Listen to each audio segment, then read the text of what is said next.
Hello? William, hey, this is Kinsman with Fort Collins Police.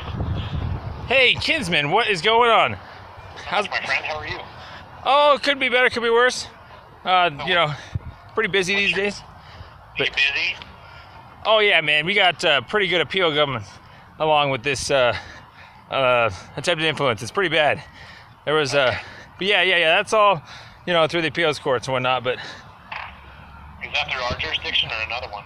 I think it's just the 8th Judicial District here. I just filed in the same one right here. But was it a Fort Collins case or a different agency? Oh yeah, it was a Fort Collins case. Yeah, Giddings had put it together. In fact, that was I think I might have left you a voicemail. In fact, about it. So what's your new complaint, my friend? Well, I didn't know how to approach when there's perjury, basically.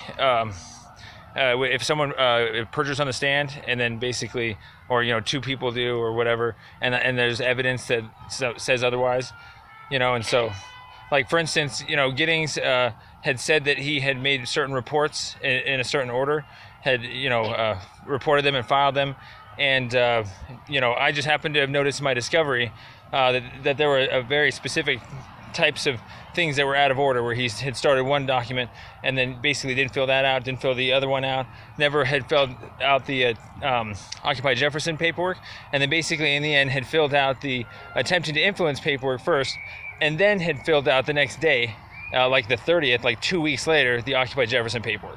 And so it was like basically two separate cases that, like, why is it taking him 2 weeks to fill out like one paragraph for an Occupy Jefferson paperwork when there's two other officers in the same case they filled out the next day. And so I asked him all these really specific questions of, like, what order did you fill it out in, what's the policies and so forth, and basically he just lied through his teeth on the stand, and so, like, compared to the timestamps on the police reports of, like, there's like print dates, there's origin dates, there's supplemental, I'm sure you've seen it all. And so, like, it's just really concerning. I don't really know, how to explain it, but I believe it does have a like the whole point of perjury is that you have to have like an actual material lie that actually would change the outcome of the offense or defense. And so I believe with the way he had charged the entire case, that, like, he might have actually, him and Giddings, him and Mike West had possibly, I don't want to say cook things up, but they're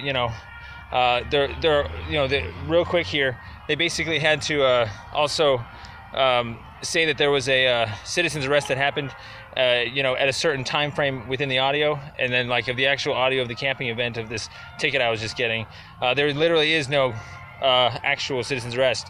And now I even have, like, Wes Haynes' an actual officer, his witness statement, which actually kind of concurs with mine too, with the audio. And so basically, we caught Mike West basically lying through his teeth on the stand too, and it's kind of like, of course, the actual legal arguments to reverse it all, the lack of evidence, that's what, I get to ask the next judge to do.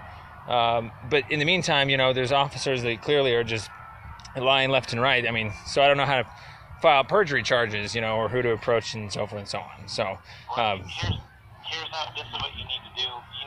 So a perjury charge would need to come from the district attorney's office or the courts. So I can't charge somebody with perjury because that's a court-related matter. So you would have to prove to the court and to the DA that perjury was an element involved in the courtroom. So if the courts generally, they do charge people with perjury, from my best understanding, is that they would do that from the stand potentially if they felt that somebody perjured themselves during a hearing. And then the DA is obligated, if somebody lies on the stand, to do something about it as well. So I would tell you, if you have concerns about perjury, you probably need to start with the district attorney's office. If they prove that somebody did lie on the stand, then they would bring that case to me, and then I would go forward with an internal affairs investigation at that point in time. But until that there's a case where somebody's been charged with the crime of perjury, I doesn't do anything on that. Okay, that kind of makes sense from a court standpoint, since it happened in court. I guess the DA was right there. I kind of tried to explain it to him. I explained it to everyone right there as my, closing arguments.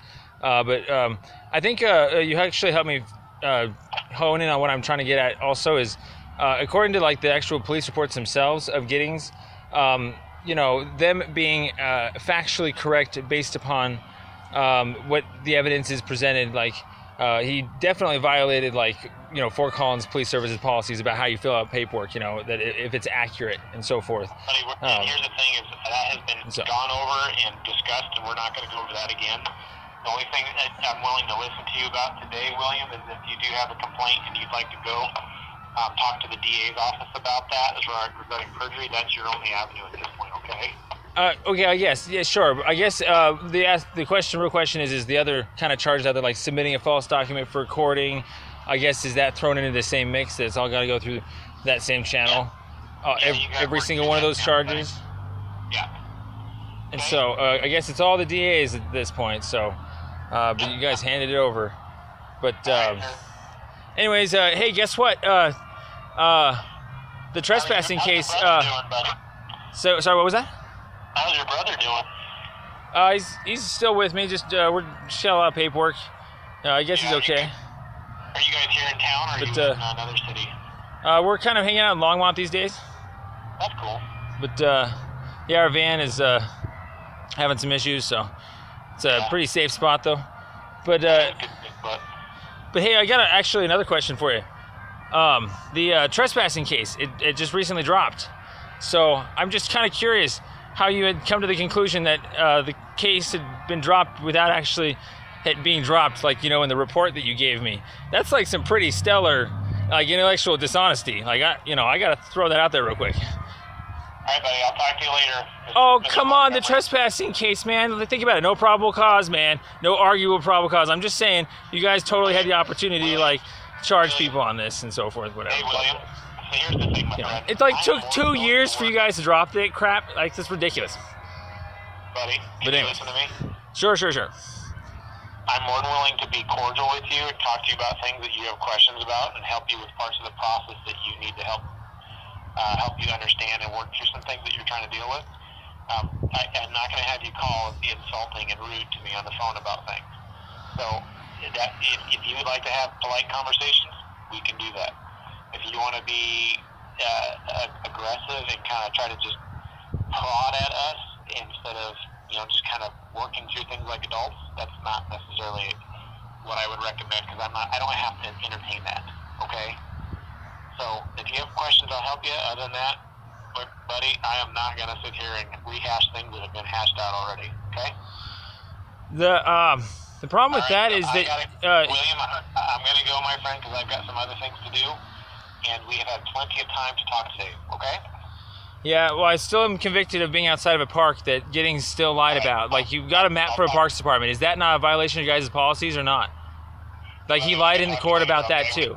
So I'm still convicted. It's crap like that I've tried to explain to everybody. I've actually, explained this to Scott Rogers already too. So, it is in your guys' hands. But the whole point is that there's literally nothing you guys have done. You guys are literally useless. So I appreciate the concerns, but have a good one, William. Thanks anyway. You too. Bye.